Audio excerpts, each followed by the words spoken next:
नमस्कार दोस्तों, आप सभी का स्पिरिचुअल टॉक बाय अनंत पर स्वागत है। दोस्तों, आज का यह वीडियो आप सभी के लिए बहुत ही इंटरेस्टिंग और लाइफ चेंजिंग साबित होने वाला है, क्योंकि दोस्तों आज मैं आपके साथ भगवान श्री कृष्ण के 10 उपदेश शेयर करने वाला हूँ, जो आपको आपके जीवन में सफलता हासिल करने में बहुत मददगार साबित होंगे। दोस्तों, अगर आप इस वीडियो को अंत तक ध्यान से देखते हैं तो आपको इस वीडियो से कुछ ऐसा सीखने को मिलने वाला है जो आपको आपकी लाइफ में बहुत काम आने वाला है। इसलिए इस वीडियो को अंत तक अवश्य देखिए। भगवान श्री कृष्ण के 10 उपदेश। दोस्तों, मुझे अपने खाली समय में भगवान श्री कृष्ण के उपदेश सुनना और पढ़ना बहुत अच्छा लगता है। इसीलिए मैं हर रोज अपने खाली समय में श्री कृष्ण भगवान के उपदेश सुनता रहता हूँ। और आज सुबह जब मैं श्री कृष्ण के उपदेश सुन रहा था, तब मैंने सोचा कि क्यों न आज भगवान श्री कृष्ण के 10 उपदेश आपके साथ भी शेयर किया जाए, ताकि आपको भी आपके जीवन में सफलता हासिल करने में मदद मिल सके। दोस्तों, इस वीडियो में आपको बहुत कुछ सीखने को मिलने वाला है, इसीलिए इस वीडियो को अंत तक जरूर देखिए। तो बिना समय को गवाए चलिए जानते हैं सफलता दिलाने वाले भगवान श्री कृष्ण के 10 उपदेश। भगवान श्री कृष्ण का पहला उपदेश। दोस्तों, आपने कभी किसी पंछी को देखा है? जब उसे अंडा देने होते हैं तो वो सर्वप्रथम एक स्थान खोजता है, एक ऐसा स्थान जो वर्षा, धूप और शत्रुओं से सुरक्षित हो, और फिर वो अपना घोंसला बनाकर फिर अंडा देता है। और फिर उन अंडों से नन्ही संतानें निकल आती हैं, तो वो पंछी उन्हें भोजन देता है, उनकी सुरक्षा करता है। परंतु जब उनके पंख निकल आते हैं, तब ना ही उनको भोजन देती है और ना ही उनकी सुरक्षा करती है और ना ही उन्हें घोंसला बनाना सिखाती है, बस उन्हें उड़ने की कला सिखाती है। फिर वे नन्ही संतानें उड़ने की कला सीखकर स्वयं अपना भोजन लाना सीखती है और स्वयं अपना घोंसला बनाना सीखती है। और हम मनुष्य क्या करते हैं? अपनी संतान बड़े होने के पश्चात भी उनकी चिंता में सूखते हैं और प्रयास करते हैं कि उनके लिए घर बना सके। हम अपनी संतान को और भी शक्तिशाली बनाने के स्थान पर पनपू कर जाते हैं।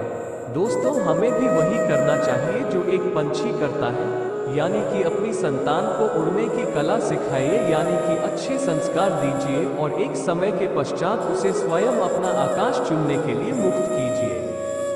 भगवान श्री कृष्ण का दूसरा उपदेश। दोस्तों, आप जानते हैं कि अनगिनत प्रयासों के पश्चात एक चींटी अपने लिए एक छोटा सा घर बना पाती है, जो अन्य जीवों के लिए सरल सी बात है, लेकिन उस चींटी के लिए उसके जीवन की सबसे बड़ी घटना है और सबसे बड़ी सफलता भी है। भविष्य में वो चींटी रहे या न रहे, लेकिन उसके द्वारा बनाया हुआ घर बहुत सालों तक टिका रहता है। दोस्तों, हमारे जीवन में सफलता के साथ भी वैसा ही होता है। आपको और हम सभी को एक दिन में ही सफलता नहीं मिलती है, लेकिन यदि आप प्रतिदिन बिना रुके प्रयास करते हैं तो एक दिन आपको सफलता अवश्य मिलेगी। दोस्तों, आप ये स्मरण रखिएगा कि भाग्य के द्वार उनके लिए नहीं खुलते जो हार मान लेते हैं, बल्कि ये भाग्य उनका स्वागत करता है जो उठकर उनके द्वार खटखटाने का प्रयास करते हैं। इसीलिए प्रयास करते रहिए तो सफलता आपके पास एक न एक दिन आएगी ही आएगी। भगवान श्री कृष्ण का तीसरा उपदेश। दोस्तों, आपने घर के दरवाजों को लॉक करने के लिए लगाए हुए तालों को तो देखा ही होगा।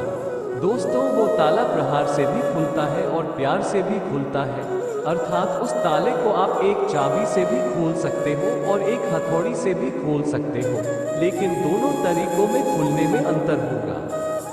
अगर आप उस ताले को प्रहार से खोलोगे तो वह ताला फिर से काम में नहीं आएगा, किंतु यदि आप उस ताले को उसकी चाबी से खोलोगे तो वह ताला सदा काम आएगा। दोस्तों, ठीक उसी प्रकार हमारे जीवन में संबंध भी कुछ इसी प्रकार होते हैं।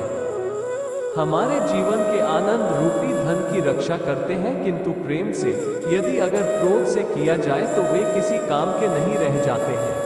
इसीलिए उन्हें सदा प्रेम की चाबी से खोलिए, न कि क्रोध रूपी हथौड़ी से, क्योंकि हर बार आप नया ताला ला सकते हैं, लेकिन नए रिश्ते नहीं ला सकते हैं। भगवान श्री कृष्ण का चौथा उपदेश। जीवन क्या है? ये जीवन, हम जन्म लेते हैं और बड़े होते हैं और हमारे माँ बाप हमें पालते हैं, फिर उनके धन से हमारा बालपन बीतता है, फिर हम बड़े होते हैं और हम विवाह कर लेते हैं। फिर हमारी संतानें होती हैं, हम उनको पालते हैं और फिर हम वृद्ध हो जाते हैं और एक दिन इस संसार से चले जाते हैं। क्या यही जीवन है? दोस्तों, आपके और हम भी के जीवन में ये प्रश्न कई बार आता होगा, है ना? अब मैं आपको एक जल के जीवन के बारे में बताता हूँ। सागर से भाप बनकर उठता है, मेघ बनकर बरसता है और फिर नदी बनकर फिर से सागर में समावेश करता है। किंतु कभी ये प्रश्न नहीं करता कि उसका जीवन क्या है और उसका उद्देश्य क्या है।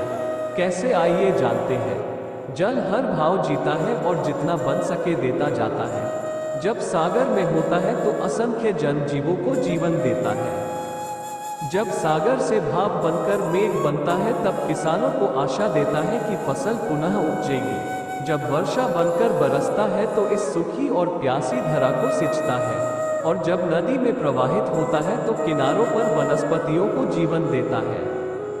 परंतु जरा ये सोचिए कि क्या ये जल कभी ये सोचता होगा कि उसका जीवन क्या है और उसके जीवन का उद्देश्य क्या है? नहीं, बस वो अपने धर्म का पालन करता है और जितना हो सके सबको आनंद देता जाता है। इसीलिए जीवन में कभी भी ये प्रश्न मत कीजिएगा कि ये जीवन क्या है और इस जीवन का उद्देश्य क्या है। बस इस जीवन को अच्छे कर्म करते हुए जियो और जितना हो सके सबको आनंद देते रहिए। फिर आपका मन प्रसन्न होकर बोलेगा कि राधे राधे। भगवान श्री कृष्ण का 5वां उपदेश। दोस्तों, कभी वर्षा के कारण बने कीचड़ से होकर आप कभी अपने घर गए हैं तो आपको पता ही होगा कि पादुका पहनने के कारण उस कीचड़ से तो आप बच जाते हैं, किंतु उन पादुकाओं द्वारा उड़ने वाली बूंदें आपके वस्त्रों को मैला कर ही देती हैं। किंतु फिर भी उस बूंदों से आपके वस्त्र गंदे हो जाएंगे, इस कारण से आप चप्पल पहनना तो नहीं छोड़ते हैं ना। ठीक इसी प्रकार जीवन में कुछ ऐसे लोग भी आते हैं पादुका के भांति, जो आपको कीचड़ से तो बचा लेते हैं लेकिन वस्त्र रूपी आपके मन पर शंका के दाग लगा ही जाते हैं।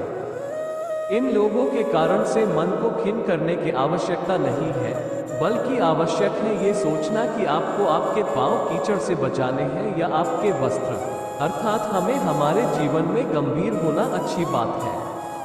लेकिन अगर आप हर बात को गंभीरता से लोगे तो इस जीवन का आनंद समाप्त हो जाएगा। दोस्तों, ये संसार अनित्य है, यानी कि यहाँ पर ऐसा कुछ भी नहीं है जो सदा के लिए जीवित रहेगा। इसीलिए दोस्तों, श्री कृष्ण कहते हैं कि जब तक ये जीवन है तब तक आप संतोष और आनंद से जिए। स्वयं पर छिटकने वाले कीचड़ पर ध्यान न दें, बस आनंद बांटते रहिए। फिर मन स्माइल प्रसन्न होकर बोलेगा कि राधे राधे। भगवान श्री कृष्ण का 6वां उपदेश। दोस्तों, मनुष्य को जब सफलता मिलती है तब उसमें जागता है अहंकार, और ऐसे में मनुष्य हमेशा एक बात भूल जाता है, झुकना। और मनुष्य सोचता है कि मैं क्यों किसी के समक्ष झुकूं, और ऐसा इसीलिए हो जाता है क्योंकि मनुष्य एक बात भूल जाता है कि इस संसार में उसने जो कुछ भी प्राप्त किया हुआ है वो सब झुककर ही प्राप्त किया हुआ है। बालपन में चलना सीखा तो इस धरा पर झुककर और गिरकर, बड़ों का आशीष लिया भी झुककर, और उसके साथ ही किसान को फसल काटने के लिए भी झुकना पड़ता है, और कुएं से पानी निकालने के लिए भी पात्र को झुकना पड़ता है। भगवान से आशीर्वाद प्राप्त करने के लिए उनके समक्ष हमें झुकना पड़ता है। आंधियों में वृक्ष कैसे सुरक्षित रहते हैं, झुककर, और सम्मान कैसे पाया जाता है, झुककर। दोस्तों, इसी के समक्ष झुकने का अर्थ खुद का आत्मसम्मान खो देना नहीं है, बल्कि उसका अर्थ होता है कि विनम्र। दोस्तों, हम मनुष्य हैं और इस आकाश की ऊंचाइयों तक पहुंचने के लिए हमें किसी पक्षी की भांति पंखों की जरूरत नहीं है, बल्कि हम जितना झुकेंगे उतना ही हम ऊपर उठते चले जाएंगे। भगवान श्री कृष्ण का 7वां उपदेश। दोस्तों, आप इस संसार में ऐसे कई लोग जानते होंगे जिन्हें आप स्वार्थी मानते होंगे और आपकी आवश्यकता पड़ने पर ही आपका स्मरण करते हैं, अन्यथा वर्षों तक कहीं दिखाई नहीं पड़ते हैं। लेकिन उनको जैसे ही आपकी आवश्यकता पड़ती है तो वे लोग हाथ जोड़कर आपके सामने सज्ज हो जाते हैं। दोस्तों, आपको उन लोगों का बड़ा क्रोध आता होगा ना, और आपका मन खिन्न हो जाता होगा। और फिर आपके मन से यह स्वर निकल जाता है कि इस व्यक्ति की सहायता कभी न करना, किंतु आप ऐसा कभी भी न कीजिए। अब आप ये सोच रहे होंगे कि क्यों कह रहा हूं मैं ऐसा, क्योंकि भगवान श्री कृष्ण कहते हैं कि स्मरण रखिएगा कि दीपक का स्मरण व्यक्ति केवल तभी करता है जब अंधकार गहरा हो जाता है। इसलिए उस व्यक्ति को स्वार्थी मानकर खुद व्याकुल ना होइए, बल्कि स्वयं को दीपक मानकर आनंदित होइए और खुद को भाग्यवान समझिए, क्योंकि किसी को जरूरत पड़ने पर आपकी याद आती है और आप इस संसार में किसी की सहायता करने के योग्य हैं। इस जीवन में किसी के स्वार्थी होने से स्वयं का दृष्टिकोण न बदले, बस ये दृष्टि रखिए स्वयं के परमार्थ पर, फिर प्रसन्न स्माइल होकर बोलेगा कि राधे राधे। भगवान श्री कृष्ण का 8वां उपदेश। दोस्तों, हमारा शरीर प्रकृति की सर्वोत्तम रचना है और जो अंग और तत्व हमें मिले हुए हैं ना, उन सभी का अपना अपना एक संदेश है। क्या है वो संदेश जो हमें हमारे अंगों और तत्वों से मिलता है? जानने के लिए वीडियो के अंत तक बने रहिए। दोस्तों, हमें 2 आंखें दिए हुए हैं देखने के लिए, 2 कान दिए हुए हैं सुनने के लिए, 2 नथुने दिए हुए थे सांस लेने के लिए, 2 हाथ दिए हुए हैं दोहरा परिश्रम करने के लिए, लेकिन जीभ केवल एक ही दी हुई है, उस पर भी नकुले बलिष्ठ दांत दिए हुए हैं उसकी रक्षा के लिए। दोस्तों, आपने कभी सोचा है क्यों? क्योंकि शब्द और शब्दों का उपयोग मनुष्य का सबसे बड़ा शस्त्र है, जिसका उपयोग जितना सोच समझ कर किया जाए, उतना ही मनुष्य अपने जीवन में ऊपर उठता है। इसीलिए दोस्तों, देखो, सुनो, समझो अधिक लेकिन बोलो कम, फिर आपको सफल होने से कोई नहीं रोक पाएगा। भगवान श्री कृष्ण का 9वां उपदेश। दोस्तों, इस संसार में सबसे अधिक शुद्ध माना जाता है गंगा जल को। कभी आपने सोचा है कि क्यों? क्योंकि गंगा जल का आविर्भाव ही शुद्ध होता है और उसका जन्म शुद्ध होता है। जहाँ से उसका प्रारंभ होता है वो शुद्ध होता है, और प्रारंभ का शुद्ध होना अति आवश्यक है। दोस्तों, हमारे जीवन में प्रारंभ होता है हमारे विचारों से, इसीलिए हमेशा अपने विचार शुद्ध रखिए, क्योंकि इन विचारों से बनते हैं आपके शब्द। आपके शब्द शुद्ध रखिए, क्योंकि इन शब्दों से आपके कार्य संपन्न होते हैं। आपके कार्य शुद्ध रखिए, क्योंकि आपके कार्य आपका स्वभाव बनाते हैं, और स्वभाव से बनती है आपकी आदतें, और आपकी आदतों से बनता है आपका चरित्र, और ये चरित्र संसार के समक्ष आदर्श के रूप में आता है। लेकिन विचारों से आदर्श तक की ये यात्रा तभी शुभ होगी जब आपके विचार शुभ और शुद्ध होंगे। इसलिए इस जीवन में और संसार में अगर आपको सफल और कामयाब इंसान बनना चाहते हैं, तो आपने विचार शुद्ध रखिए, फिर आपका मन प्रसन्न होकर बोलेगा राधे राधे। भगवान श्री कृष्ण का 10 उपदेश। दोस्तों, यदि मैं आपसे पूछूं कि दूध और माखन इन दोनों में संबंध क्या है, तो आप कहेंगे कि ये तो सरल सी बात है, दूध से ही तो माखन बनता है। और यदि मैं आपसे पूछूं कि इन दोनों में अंतर क्या है, तो कोई कहेगा कि एक तरल है तो दूसरा ठोस, तो कोई कहेगा कि एक जनक है तो दूसरी उसकी संतान है। नहीं, इन दोनों में अंतर है शुद्धता का, क्योंकि माखन दूध से कहीं अधिक शुद्ध होता है। दोस्तों, इस बात को कुछ इस प्रकार समझा जा सकता है कि यदि कोई कीट आकर उस पात्र में गिरे जिसमें दूध रखा हुआ है, तो आप उस समय क्या करते हैं? आप दूध को फेंक देते हैं। लेकिन यदि कोई कीट आकर उस पात्र में गिरे जिसमें माखन रखा हुआ है, तो आप क्या करते हैं?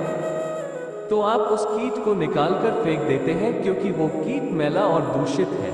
ठीक उसी प्रकार यदि हमारा मन निर्मल ना हो, तो कुविचार रूपी ये कीट आपके मन को भी दूषित कर देगा। लेकिन यदि हमारा मन माखन के भांति शुद्ध हुआ, तो आपके मन में ठहरे हुए कुविचारों को स्वयं से ही मन से बाहर जाना होगा। इसीलिए हमेशा ये स्मरण रखिएगा कि इस संसार में कीट तो रहेंगे ही, अब आपको दूध बनना है या माखन बनना है, ये निर्णय आपका है। दोस्तों, सफलता दिलाने वाले भगवान श्री कृष्ण के 10 उपदेश अगर आपको पसंद आए होंगे और आपके लिए उपयोगी साबित हुए होंगे, तो नीचे कमेंट बॉक्स में राधे राधे लिखना न भूलें। उसके साथ ही अपने दोस्तों के साथ इस वीडियो को शेयर जरूर कीजिए, ताकि अन्य लोगों को भी सफलता दिलाने वाले भगवान श्री कृष्ण के 10 उपदेश जानने को मिल सके। दोस्तों हमारे साथ जुड़े रहने के लिए आप हमारे स्पिरिचुअल टॉक बाय अनंत चैनल को अवश्य सब्सक्राइब कीजिए।